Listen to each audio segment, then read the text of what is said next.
morning and welcome to the DICK'S Sporting Goods second quarter earnings conference call.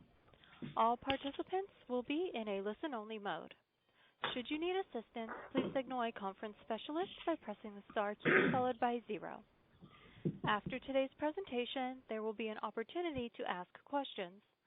To ask a question, you may press star then 1 on your telephone keypad. To withdraw your question, please press star then 2. Please note this event is being recorded. I would now like to turn the conference over to Nate Gilch, Senior Director of Investor Relations. Please go ahead.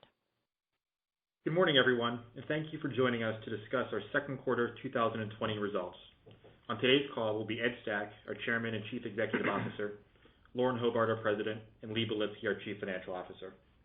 A playback of today's call will be archived in our Investor Relations website, located at investors.dicks.com for approximately 12 months. As a reminder, we will be making forward-looking statements which are subject to various risks and uncertainties that could cause our actual results to differ materially from these statements. Any such statements should be considered in conjunction with cautionary statements in our earnings release and risk factor discussions in our filings with the SEC, including our last annual report on Form 10-K and cautionary statements made during this call. We assume no obligation to update any of these forward-looking statements or information. Please refer to our Investor Relations website to find a reconciliation of any non-GAAP financial measures referenced in today's call. And finally, a couple of admin items. First, a note on our same-store sales reporting practices. Our consolidated same-store sales calculation includes stores that were temporarily closed as a result of COVID-19. The method of calculating comp sales varies across the retail industry, including the treatment of temporary store closures as a result of COVID-19. Accordingly, our method of calculation may not be the same as other retailers.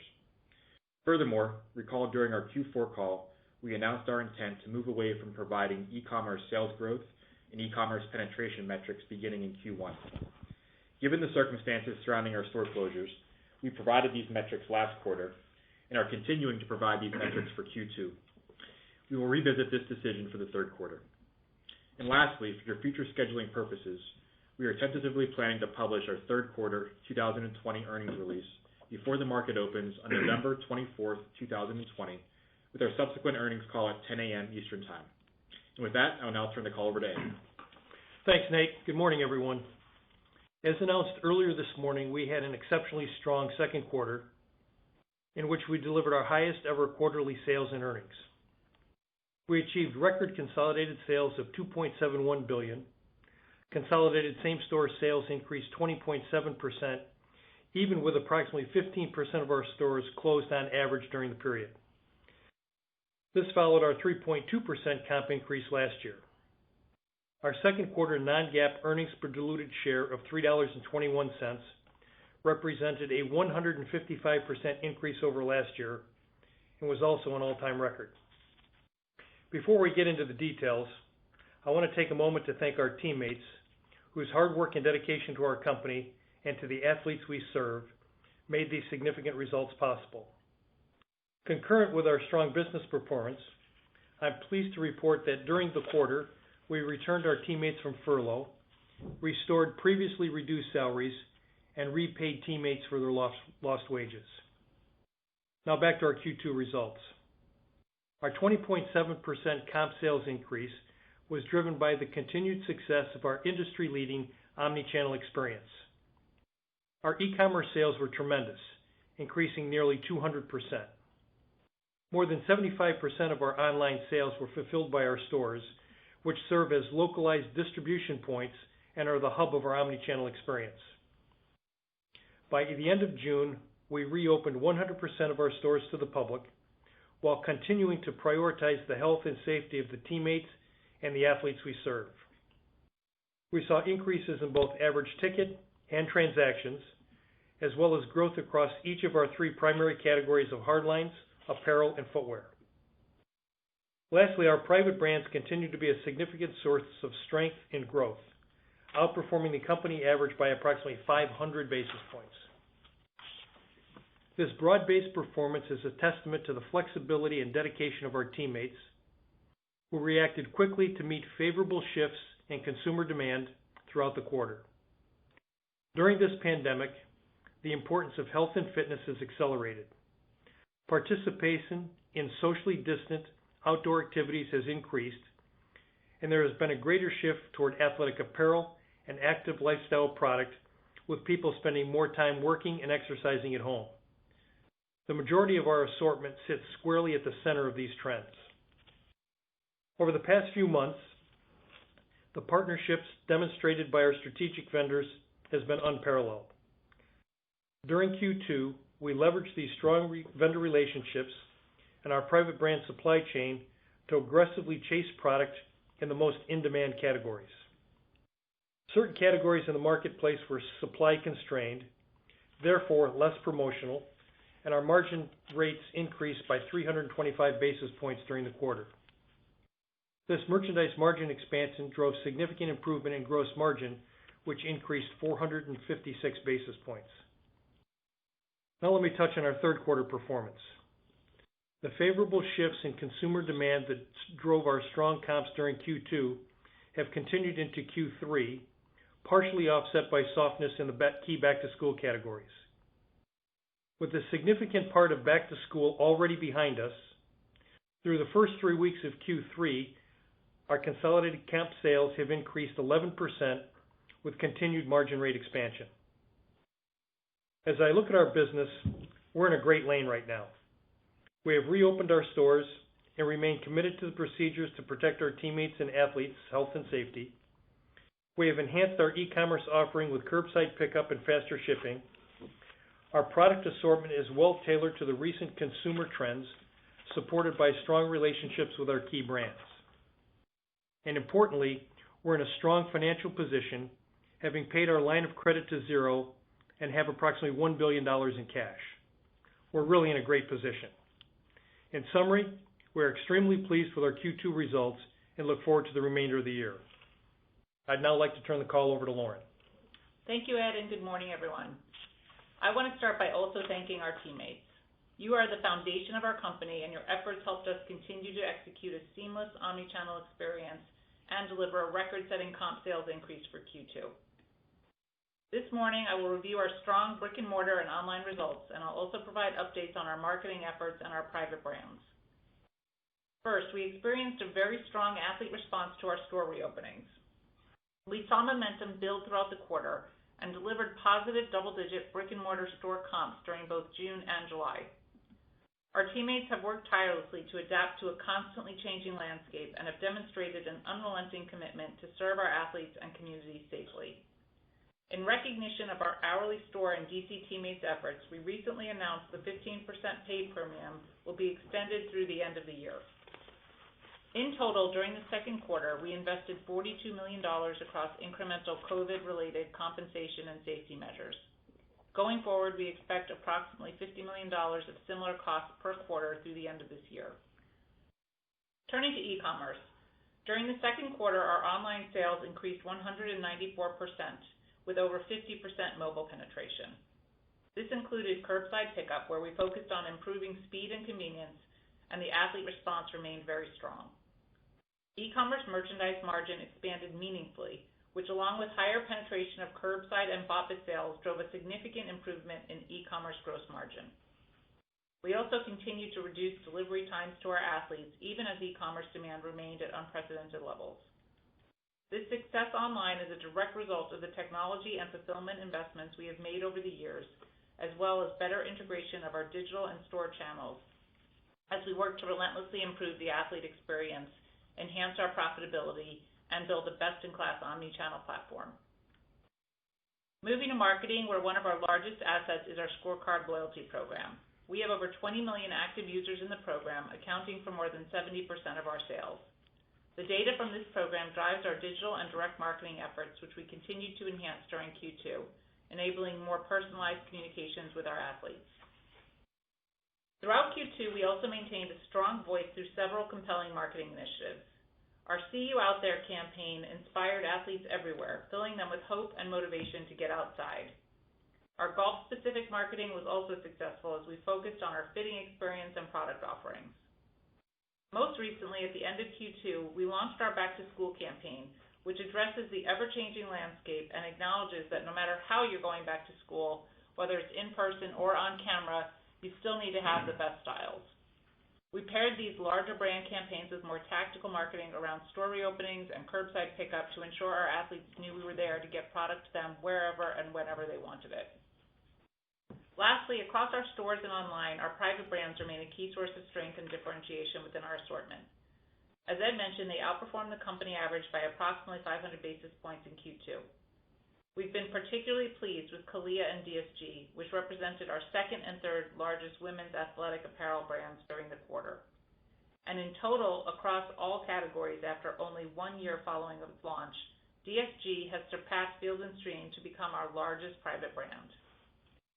In closing, we remain very excited about the future of DICK'S Sporting Goods as we continue to leverage our best-in-class omni-channel platform to serve our athletes. I'll now turn the call over to Lee to review our financial results in more detail. Thank you, Lauren, and good morning, everyone. Let's begin with a brief review of our second quarter results. Consolidated sales increased 20.1% to approximately $2.71 billion. Consolidated same-store sales increased 20.7%, driven by a 17.9% increase in average ticket and a 2.8% increase in transactions. Our e-commerce sales increased 194%, and as a percent of total net sales, our online business increased to 30% compared to 12% last year. And as Ed mentioned, during the quarter, we delivered growth across each of our three primary categories: hard lines, apparel, and footwear merchandise. Gross profit in the second quarter was $936.9 million, or 34.53% of net sales, a 456 basis point improvement compared to last year. This improvement was driven by merchandise margin rate expansion of 325 basis points and leverage on fixed occupancy costs of 204 basis points. The merchandise margin rate expansion was primarily driven by fewer promotions, as well as better than anticipated sales and margin on merchandise nearing end of life. This was partially offset by shipping expenses and e-commerce fulfillment costs as a result of our meaningfully higher e-commerce sales growth, as well as the fixed costs associated with our 2 e-commerce fulfillment centers that opened in the third quarter last year. Gross profit also included $10 million of incremental COVID-related compensation and safety costs. SG&A expenses were $543 million, or 20.01% of net sales, down 305 basis points from the same period last year due to the significant sales increase. SG&A dollars increased only $22 million from the same period last year.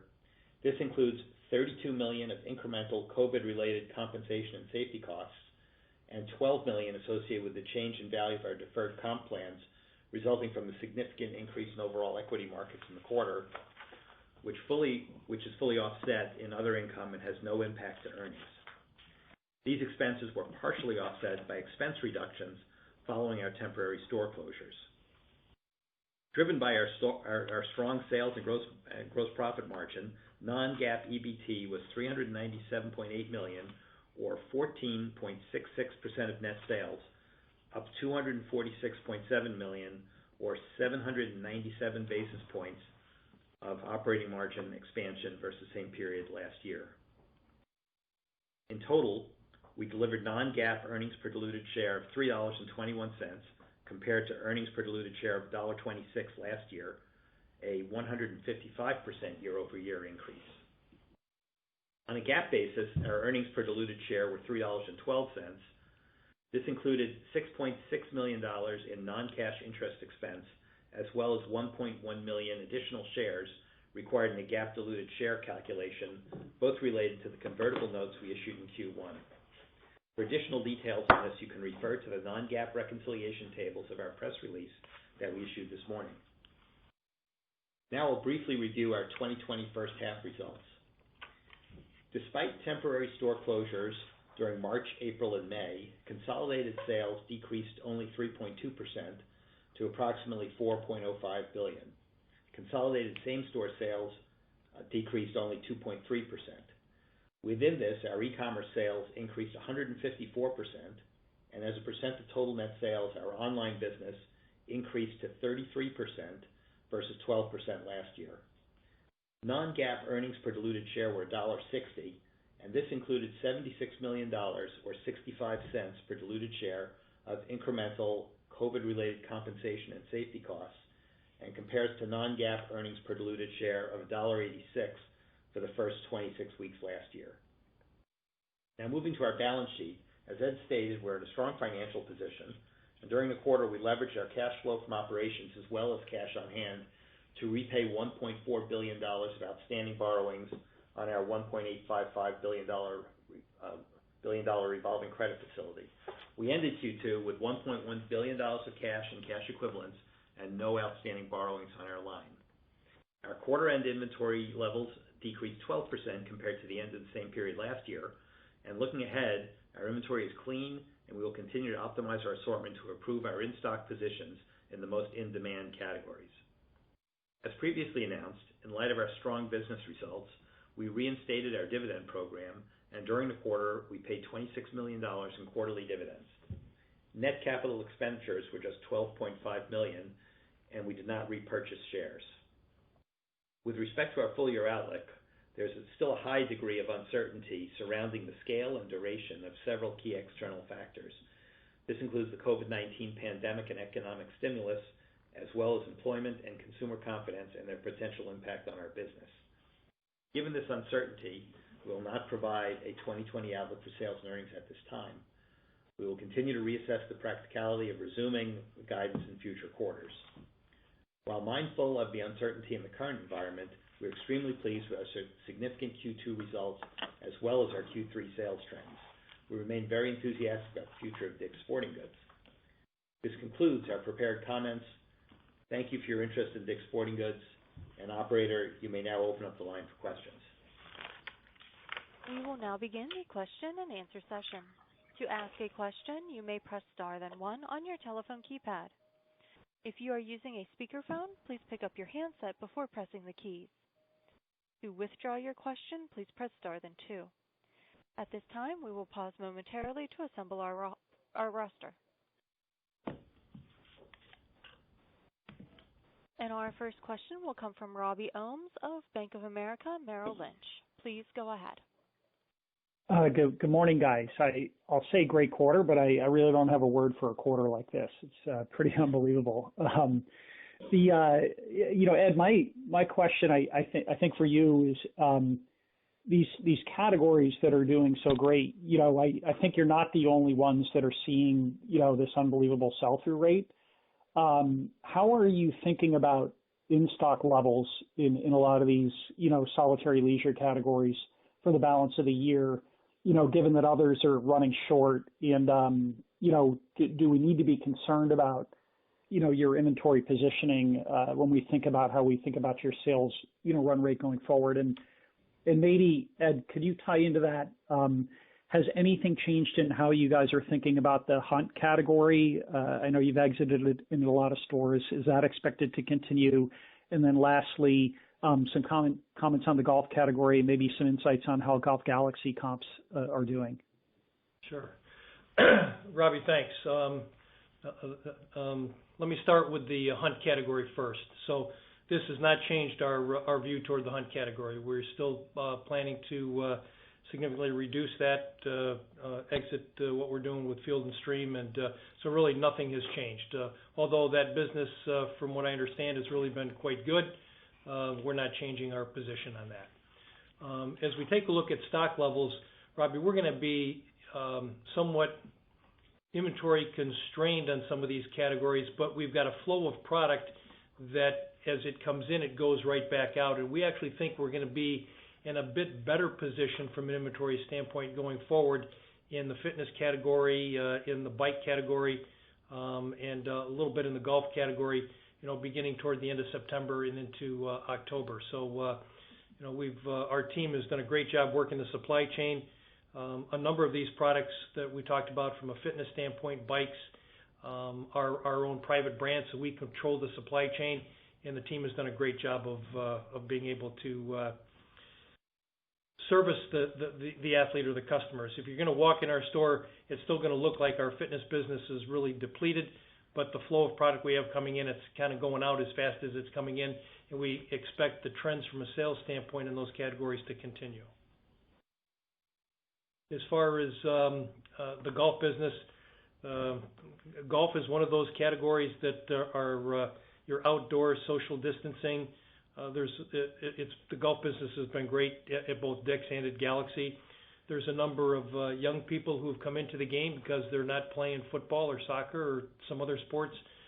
So they're out playing. Guys are out playing golf because they're not at their kids' games. Men, women, and kids have all really have jumped into this game, and we expect that to continue, through the balance of the year too.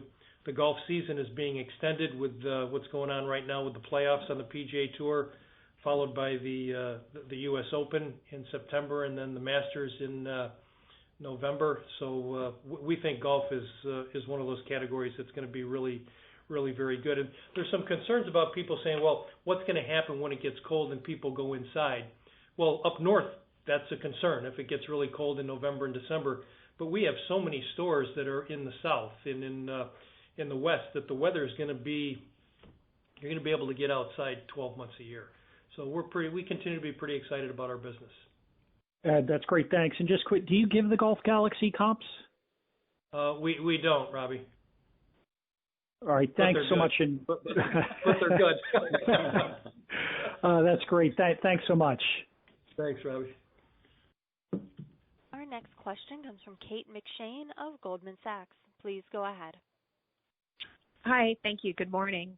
The first Hi, Kate. question I had was around team sports. I wondered if you could maybe go through a little bit more what you're seeing within maybe certain team sport categories and how much maybe that can affect Q3. And then my second question was just about the fulfilling from store. I think you mentioned 75% of e-com was fulfilled by store. What was that in previous quarters? And was it higher because of the curbside pickup option? And will you expect it to be elevated going forward? So, Kate, I'll take the one on team sports, and then I'll let Lauren talk about e-com.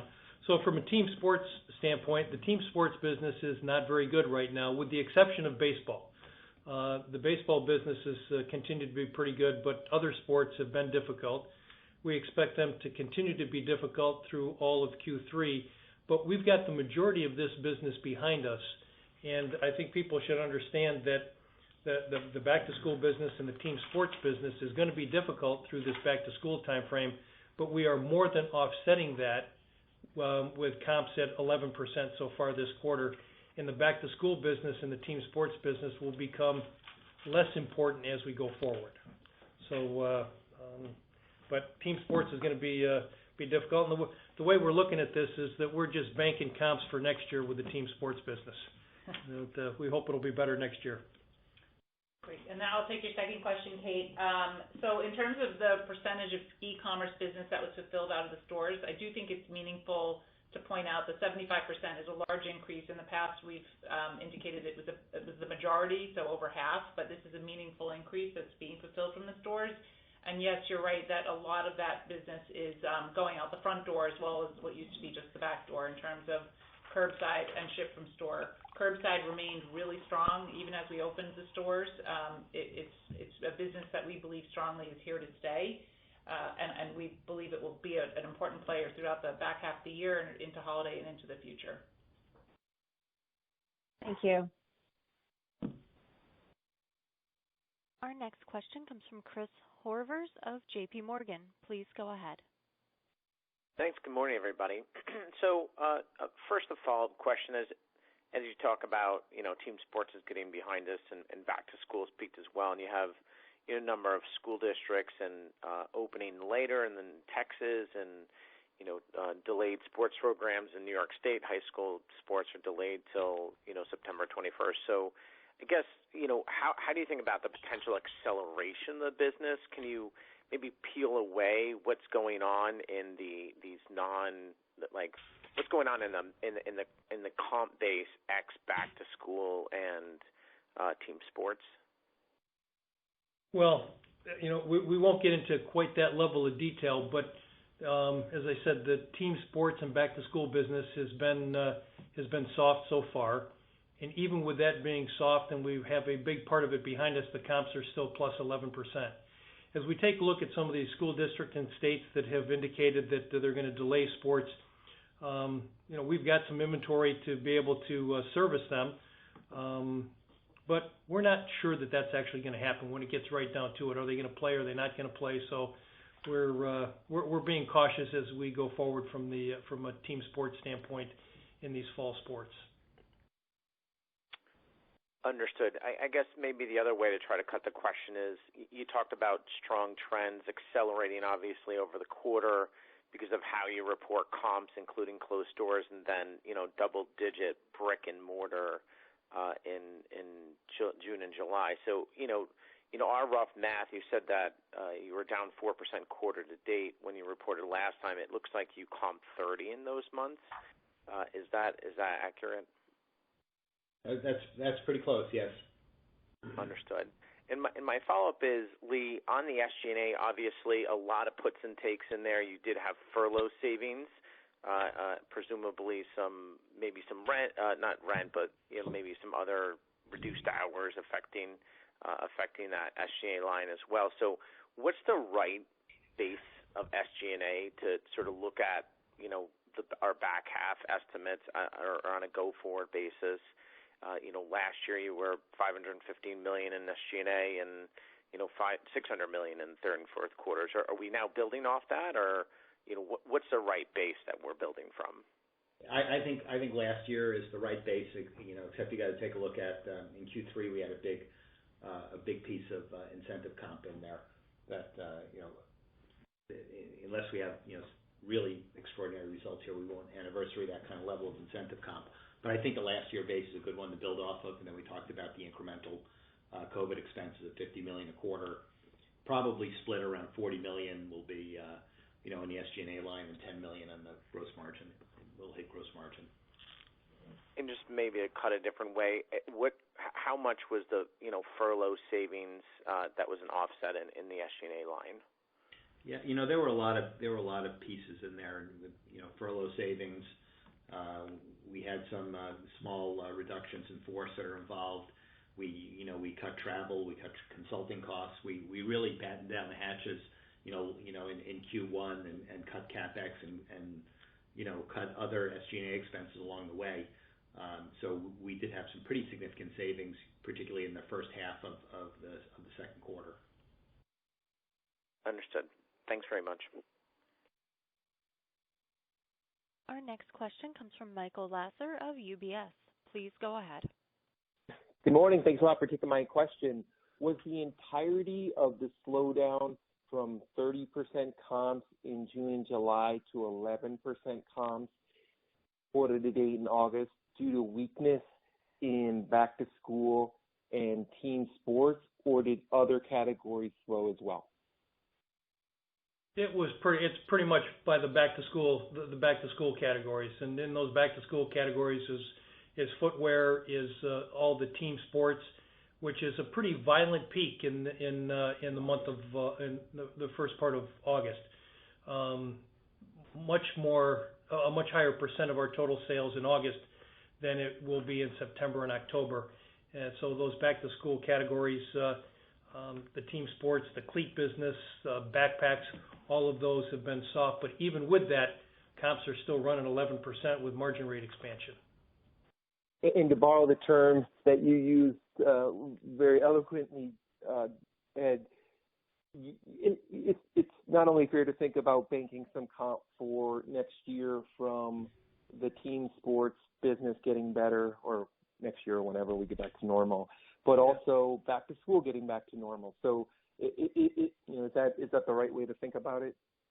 Yeah, I think so, Michael. I think the back to school business next year, we hope it will be better, because we hope kids are actually going back to school, in the classroom and playing sports, which we think is really important for the kids. But let's face it, there will be some offset to that too, of some other categories that might not be quite as strong. But we think we are in a great lane for what's going on right now, in the country, from an outdoor standpoint, the golf business, the camping business, kayaking, fitness, running. We think we're in a great lane, and a lot of these activities are going to continue into next year, even when hopefully sometime next year COVID is behind us with a vaccine and therapeutics, et cetera. So go ahead. Is that how you're thinking about it? That consumers have adopted all these new behaviors and habits, whether it's working out at home or kayaking or fishing or golfing, and there won't necessarily be give back next year. These new habits are here to stay, and under what conditions would your thinking change? And then I'll turn it over. Thank you. So I think these things are pretty sticky. I think people are going to continue to do these activities. There's some great family activities that have taken place here, and I think people are going to continue those for some time into the future. What would make us think differently about that? If the trends change, but right now we don't see them changing significantly. Okay. Thank you very much and good luck. Thanks, Michael. Our next question comes from Paul Lejuez of Citi Research. Please go ahead. Hey, thanks, guys. Just follow up on the last couple comments about comp opportunity next year and also maybe some offsets to that. Can you maybe talk about some of the stronger specific categories that you see?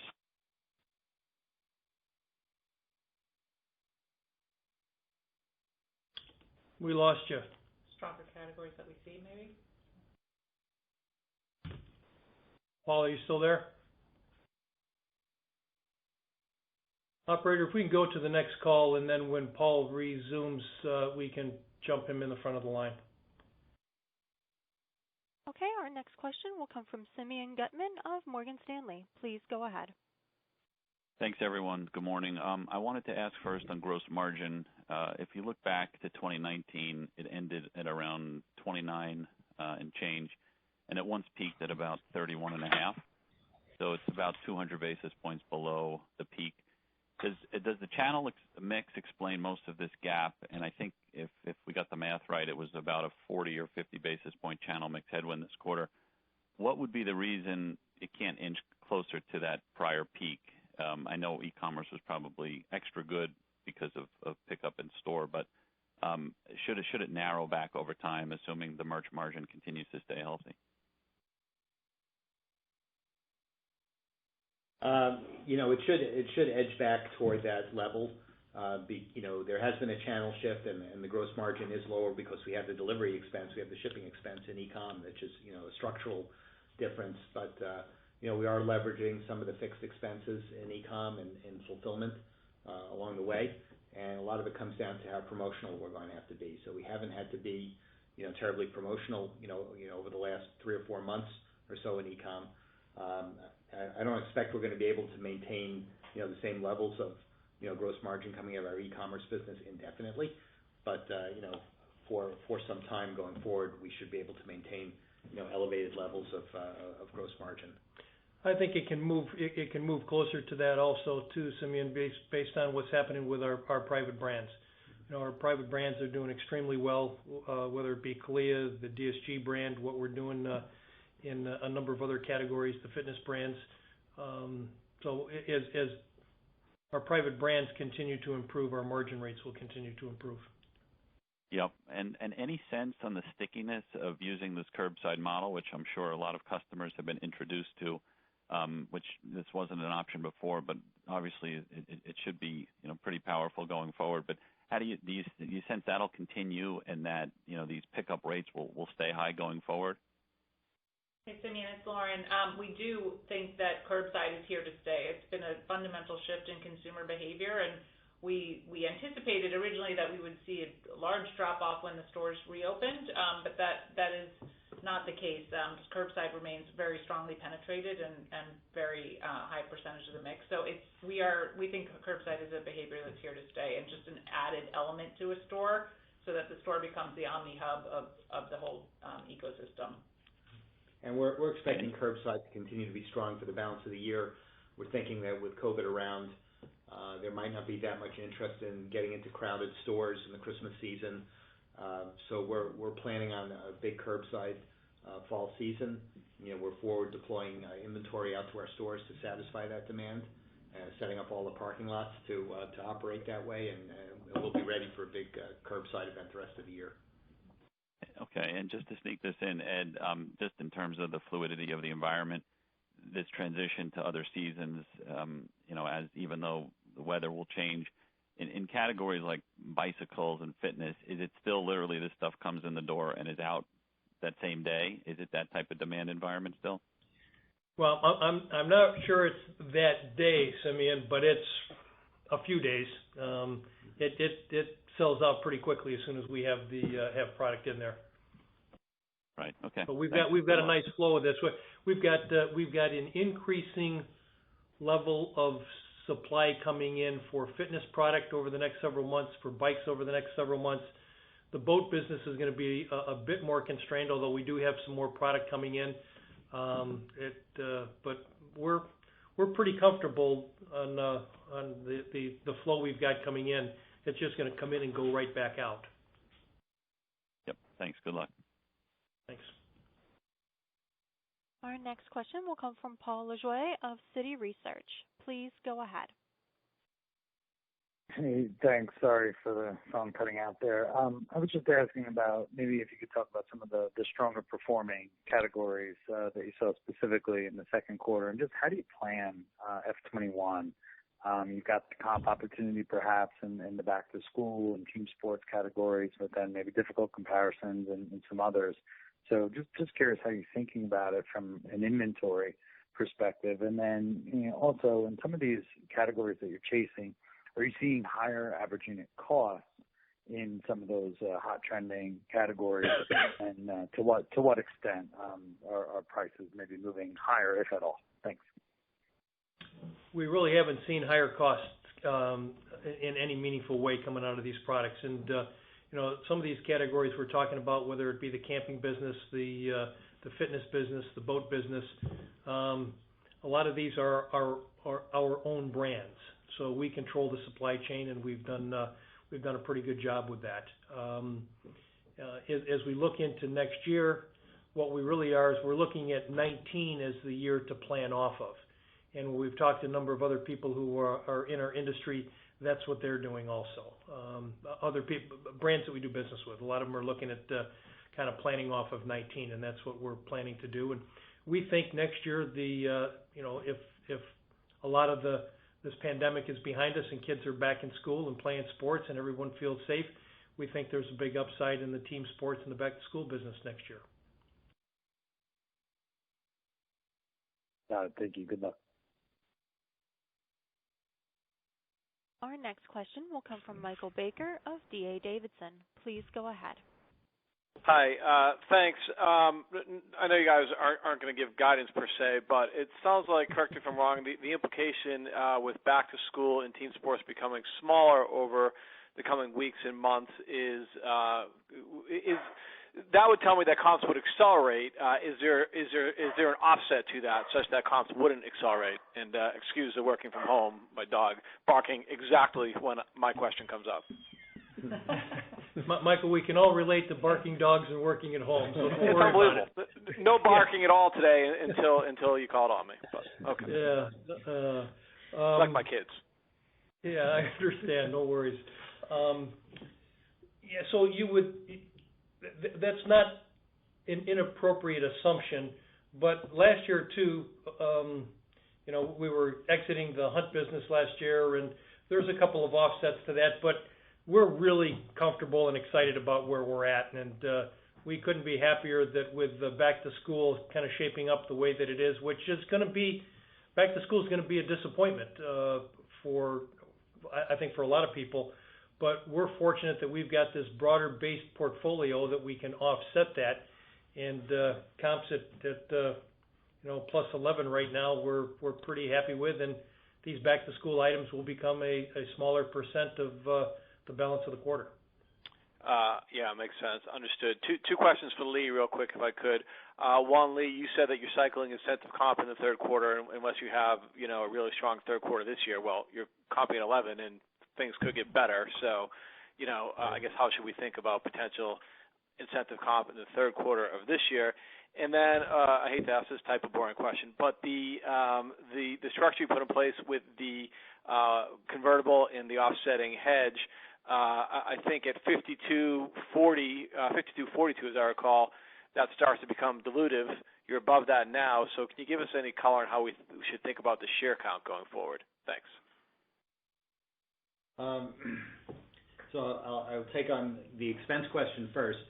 I mean, we do have some significant, additional expenses that we're incurring here that could, with the COVID expenses that we have that could impact, the payout of incentive comp for this year. So, we'd have to have some really strong comps in order to get to the level of incentive compensation pay that we had last year. So, probably greater than the 11 that we've got, a quarter to date. With regard to the convertible notes, we did put the bond hedge structure in place, and you're right, the notes economically, the convert becomes economically dilutive at around 52.40 or so. Order of magnitude, at $55, on $55 on average for the quarter, creates about 900,000 shares of dilution. So it's about 1% dilutive at $55 a share on a non-GAAP basis.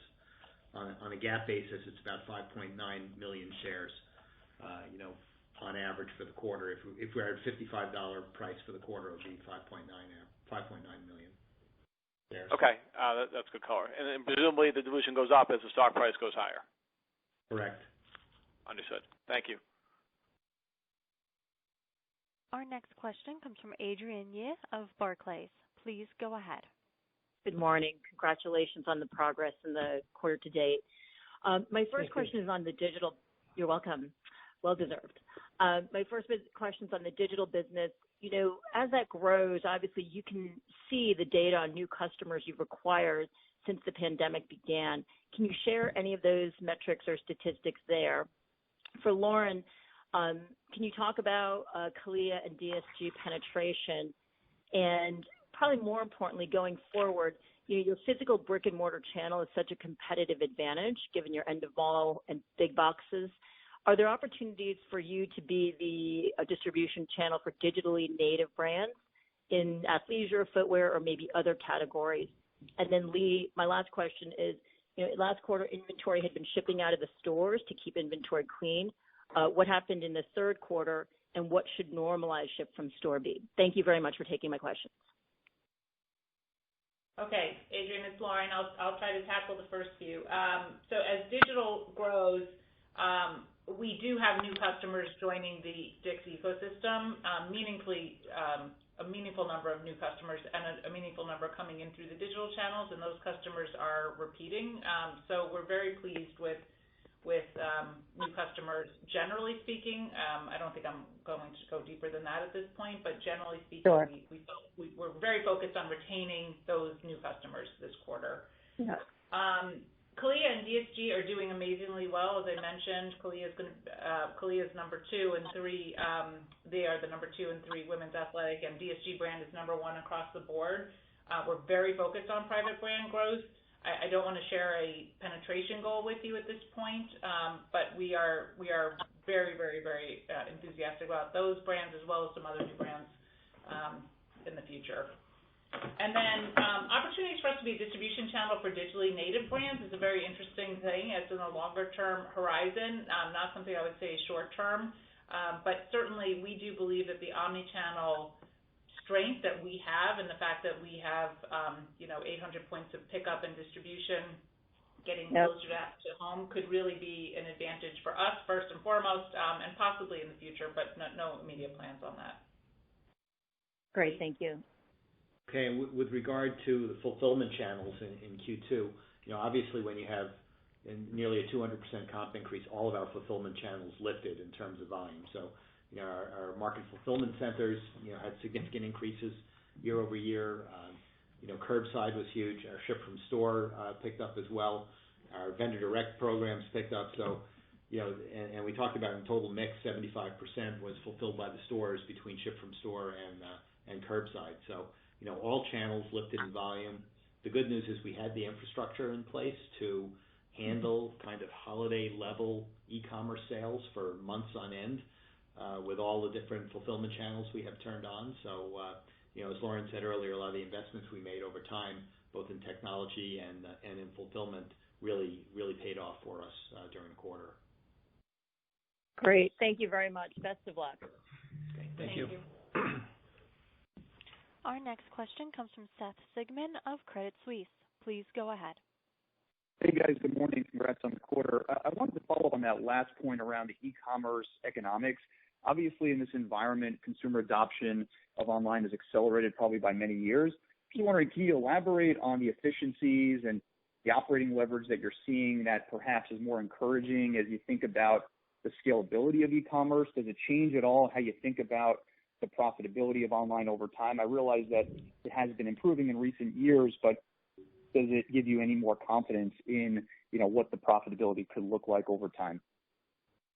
Yes, it definitely does give us confidence that we have this quarter been able to leverage all of the fixed expenses and all the investment that you mentioned in order to drive more flow through on the bottom line. We also had increased merch margin and then reduced shipping costs on a per package basis because of the increased BOPIS and curbside penetration. So overall, a very, very meaningful improvement in our e-commerce P&L, and something that we think we can continue to leverage. All of the investments that we've made over time to be able to scale the platform are coming to fruition at this point.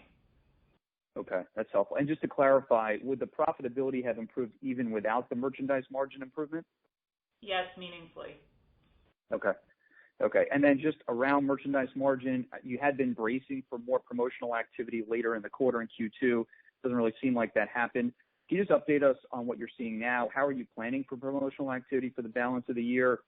And then I'm just wondering how much of the constrained promotional activity is tight inventory versus perhaps a more structural change in how vendors are controlling distribution now?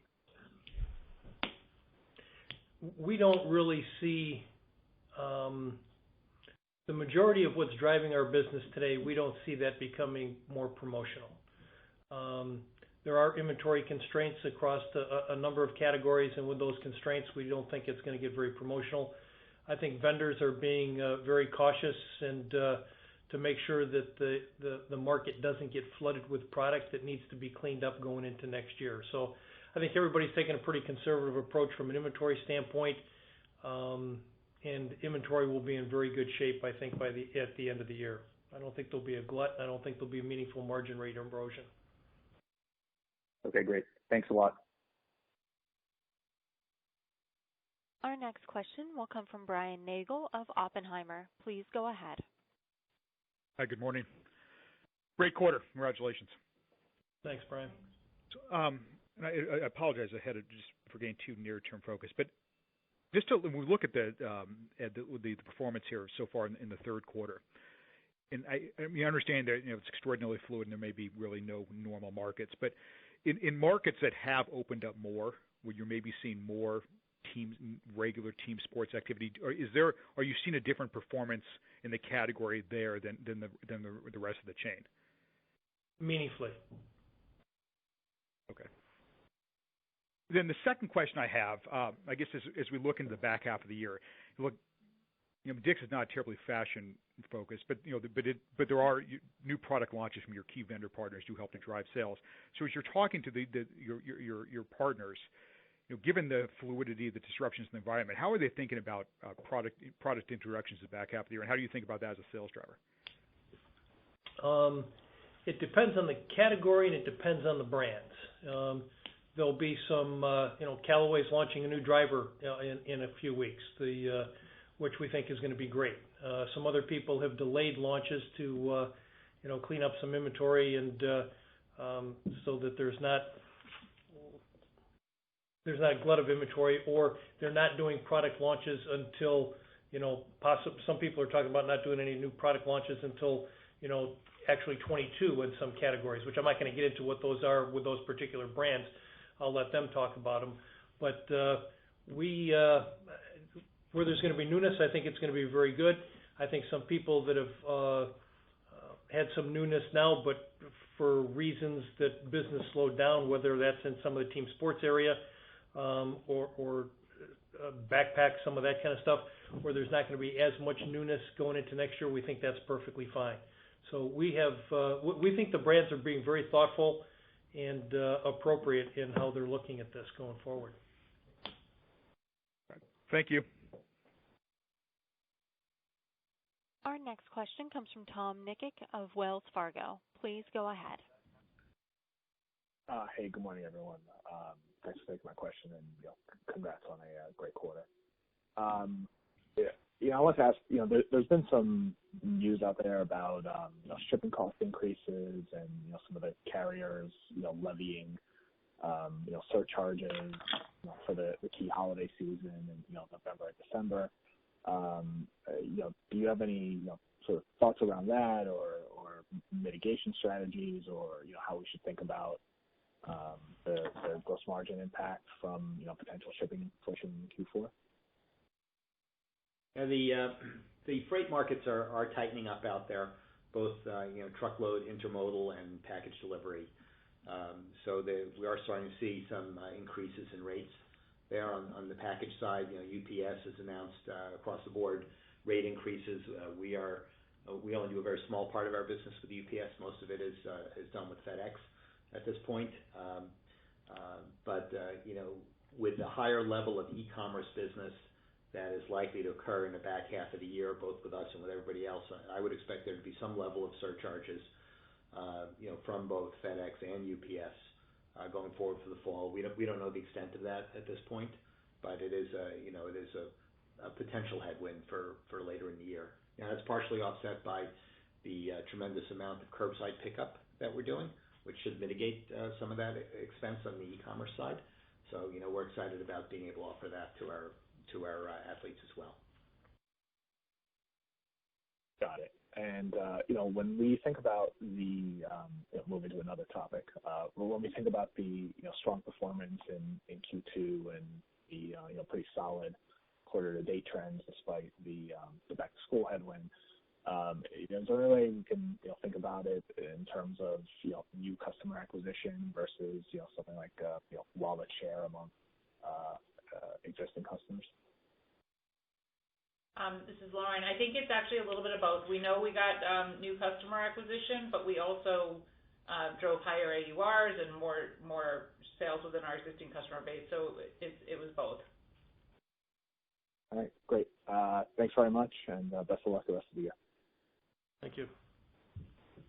Our next question comes from Sam Poser of Susquehanna. Please go ahead. Hi, everyone. Good morning. This is Will on for Sam. I just wanted to follow up on this, that you guys are you're obviously taking market share, adding new customers. What are you guys doing to keep these new customers and make them, quote unquote, sticky?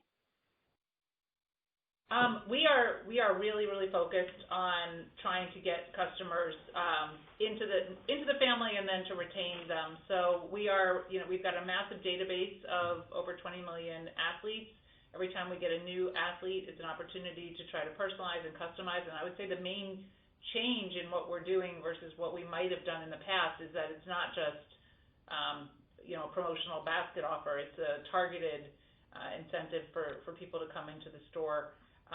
So we also have a ton of brand marketing out there to just drive brand health, but the traffic driving elements are very personalized and data driven. So that's helpful. Thank you. And then you guys, you said that the private brands, private label outperformed company average by 500 bips. How does the private label business, specifically for DSG and CALIA, compare? How does the performance compare online versus branded? So they're not as right now. We're not going to get into a lot of detail, but they're not as penetrated online yet as some other brands. But we're moving in that direction. CALIA is making some real progress, and DSG is really only launched last year.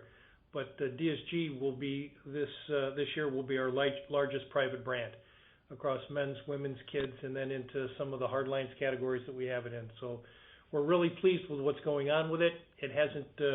It's not as strong online yet, but we're working through that, and it's no different than what we expected, really. Gotcha. And just one more from me. Hey, so Lee, as far as the SG&A savings, how much of that savings do you expect to continue over, into 2H and then into next year? How much of that is sticky? In the short term, over the next quarter or two, we're going to continue to have some savings, around travel expenses and consulting and things like that, as we're not, obviously not traveling as much as we had, due to the pandemic. But from a staffing perspective, we are out, aggressively hiring right now. So I would expect some of the savings that we had from Q2 to mitigate as we work our way through the year, and into next year. Fair enough. Thank you. Our next question will come from John Kernan of Cowen. Please go ahead. Yeah, thanks. Good morning, Ed, Lauren, Lee. Congrats on a phenomenal quarter. Thank you. I wanted to talk on scorecards. Lauren, I think you dropped the number 20 million members, 70% of sales, obviously driving data-driven personalization, marketing, et cetera. Can you talk about the future of this business, what it means, the type of growth you're seeing in members, and what you're able to accomplish from a sales per member versus non-member? Thank you. We have a big push behind our scorecard program. We've recently, in the past year, launched a gold program to reward our best customers and to keep driving, a benefit to them that's better than the standard scorecard or the standard customer benefit. So we're driving membership. We have that enhanced online now, so that it's easier to apply online, which used to be a barrier. And then just working on the value proposition, so that our best customers know how much we value them, and just putting everything through that lens when we make any decision to make sure that it's right for our customers and right for specifically our best customers. Got it. Maybe one follow-up question. It feels like, despite your private label success, a lot of the relationships with your key vendors across a lot of different categories, whether it's soft lines, hard lines, have been strengthened recently, and you're getting top-level product, whether it's Callaway drivers or Nike on the footwear side of things in the footwear decks. They really help you grow and build. I'm just wondering, can you talk about the strengthening relationship you have with a lot of your key vendors as we head into next year?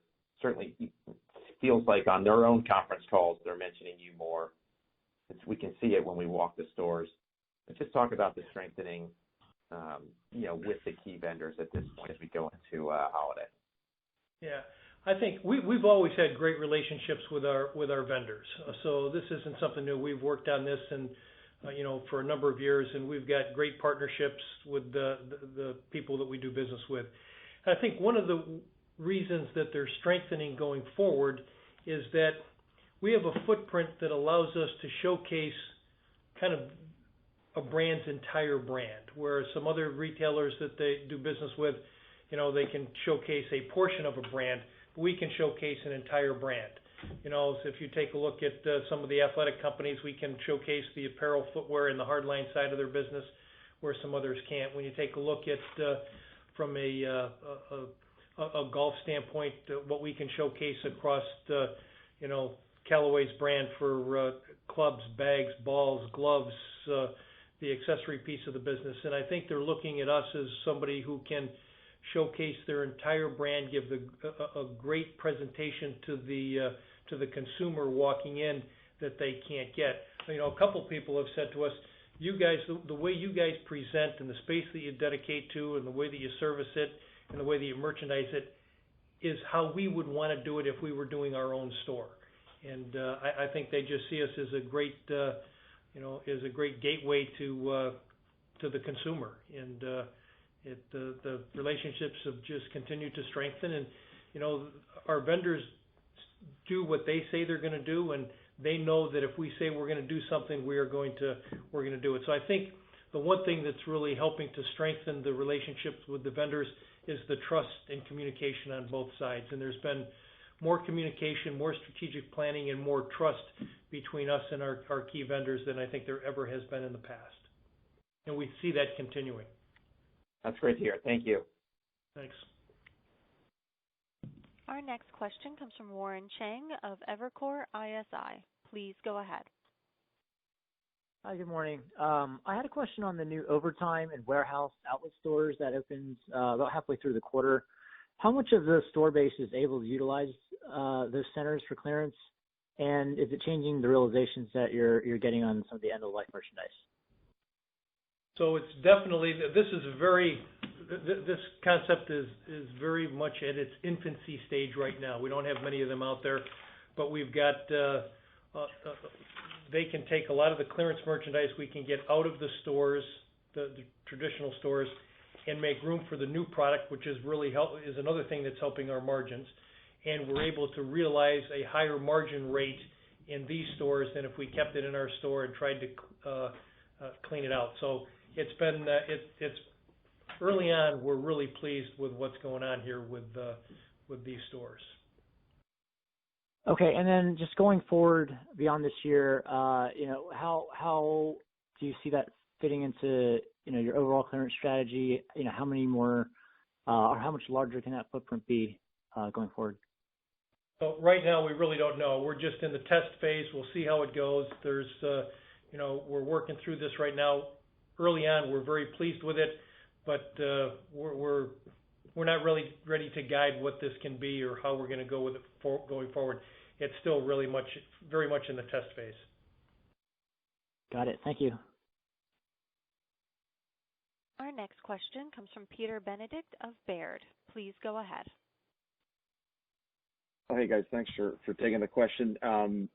Two questions. First, just maybe Lee, an update on the occupancy cost reductions, your progress on that front with some of your landlords. And I'm curious, how does curbside figure into those discussions at all? The enhanced use of this curbside fulfillment, does that influence those discussions? And then secondly, the BOPIS attachment rates, when folks are coming into the store to pick up an order, what have those attachment rates been historically, and are you seeing any change in that in the current environment when people are doing BOPIS? Thanks.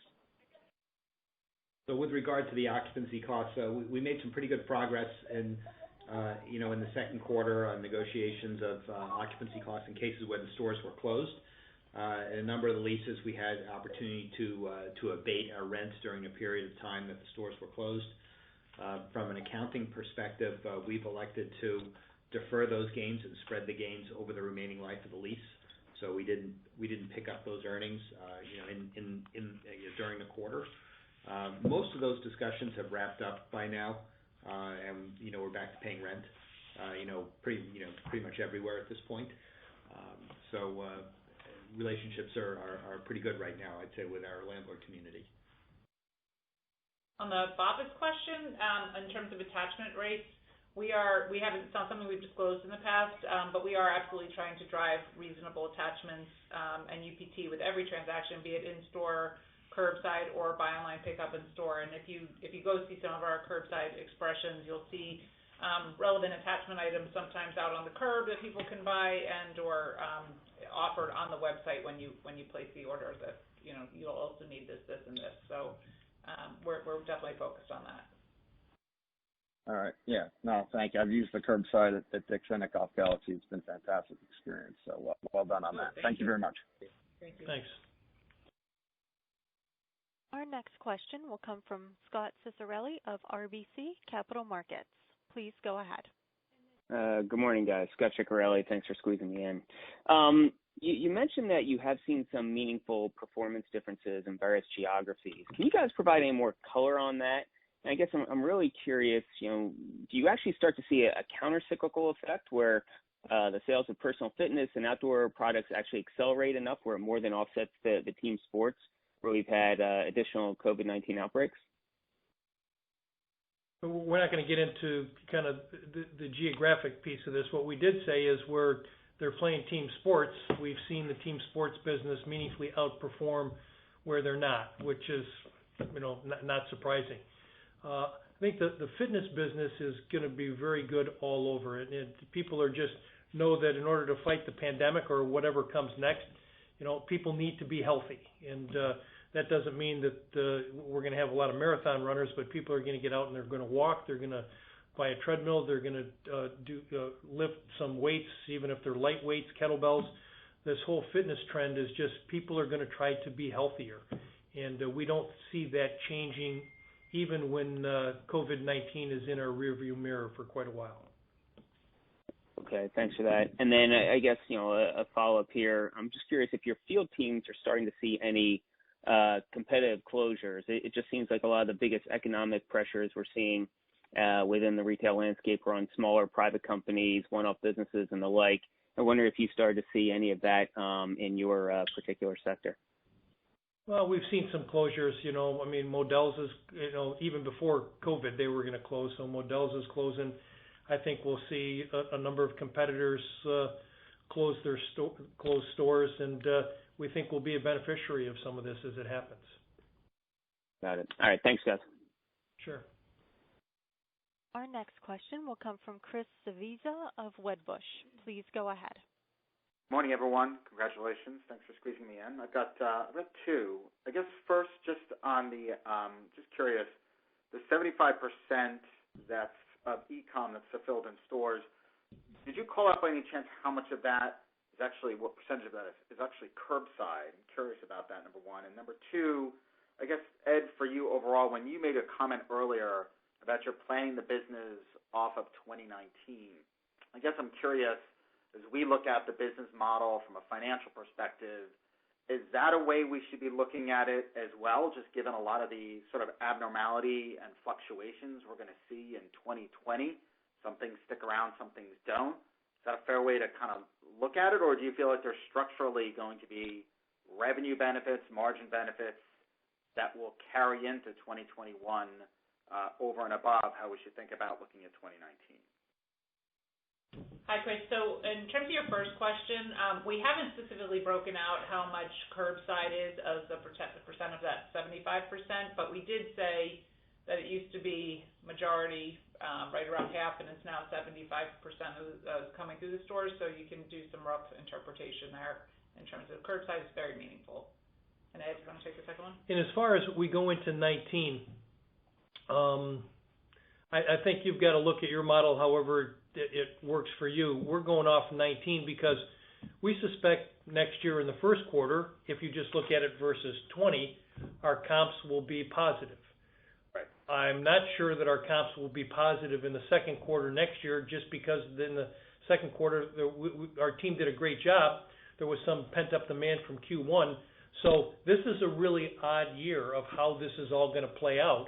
And hopefully 21 will be a more predictable year, let's put it that way. And the best way we think to do this is to go off of 19 from not only a sales standpoint, inventory standpoint. It's then our job to make a decision of what we think is going to happen category by category, department by department, and region of the country by region of the country. And so we've already started talking about this. We've started planning for 21 already, as you would expect. And we're really using 19 as the base of where to go. And just follow up quickly, and that's helpful, thank you. But just from a margin perspective, e-commerce, things like curbside, pickup, just sort of the sustainability of those to structurally impact the margin for the better as we move forward. Just how do we think that? And against the offsets to a degree as we start to think about that as well. I think the e-commerce business is going to continue to accelerate. I think the curbside piece is going to accelerate. But I think the curbside piece is what I think some people miss about this is it started off as a safety piece. People wanted it because they didn't want to come in contact with anyone else. It's now becoming a convenience piece. There was a number of people have said to me, "Hey, curbside was great. I called. I got there, I sent the text or I made the phone call, in a couple of minutes they brought the product up and I was on my way." So this is really getting to be a convenience piece. I think it will be more a convenience piece in 21 than it is a health and safety concern as it is today. So we think that's going to continue, and I think that will accelerate. The one thing everybody, maybe not right now, but the one thing everybody felt time constrained was their time. And I think curbside gives people some time back, and I think it's going to continue. All right. Thank you very much, and all the best. Sure. Thank you. This concludes our question and answer session. I would like to turn the conference back over to Ed Stack for any closing remarks. I'd like to thank everyone for joining us on our Q2 call, and we'll look forward to talking to everybody when we release earnings for Q3. Thank you very much, and everybody stay well and stay safe. The conference is now concluded. Thank you for attending today's presentation, and you may now disconnect.